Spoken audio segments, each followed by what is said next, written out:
everyone, and welcome back to 404s of the World, a spin-off series of remarkable engines where I briefly covered the history of an engine numbered 404 in 4 minutes and 4 seconds. This episode of 404s of the World will pick up where the last one left off, as this railroad is technically a fallen flag that's currently an operating subsidiary of a Class 1, the Soo Line.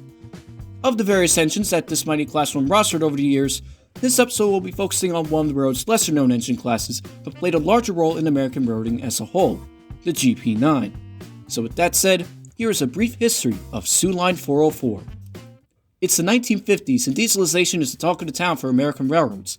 Now that the US is witnessing economic growth after winning World War II, many railroads now have the means to invest in new technology to replace their various steam engines.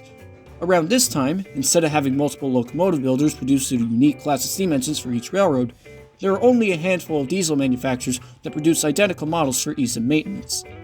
One of these identical workhorses was the GP9, the more numerous successor to the popular GP7, as this engine is actually the most numerous CMD engine ever produced, with a grand total of 4,112 examples built.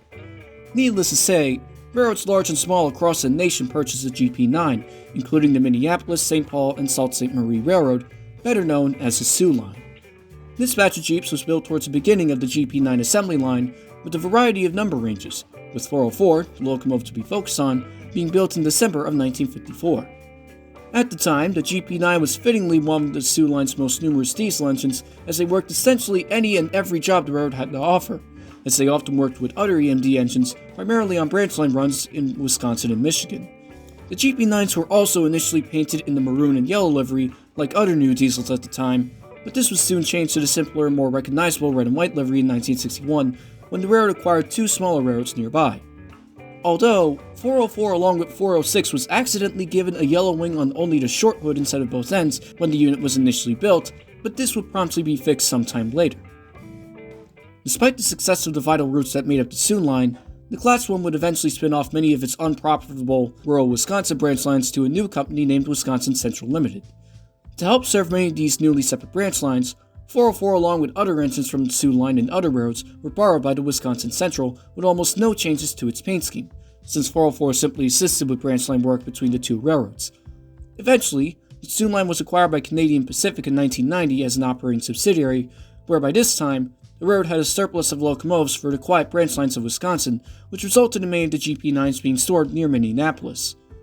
404 was one of these surplus Jeeps as the engine was retired in 1995 and was scrapped 2 years later. Even if this engine isn't too noteworthy in the sea of thousands, this GP9 still plays a part of not only the larger story of American dieselization, but also with Wisconsin railroading history. Thank you all for watching this episode of 404s of the World. Technically there was another 404 on the Soo Line roster, specifically an F1 class built by the Schenectady Locomotive Works in 1893, but there's unfortunately no known photos of the entire class, let alone this engine.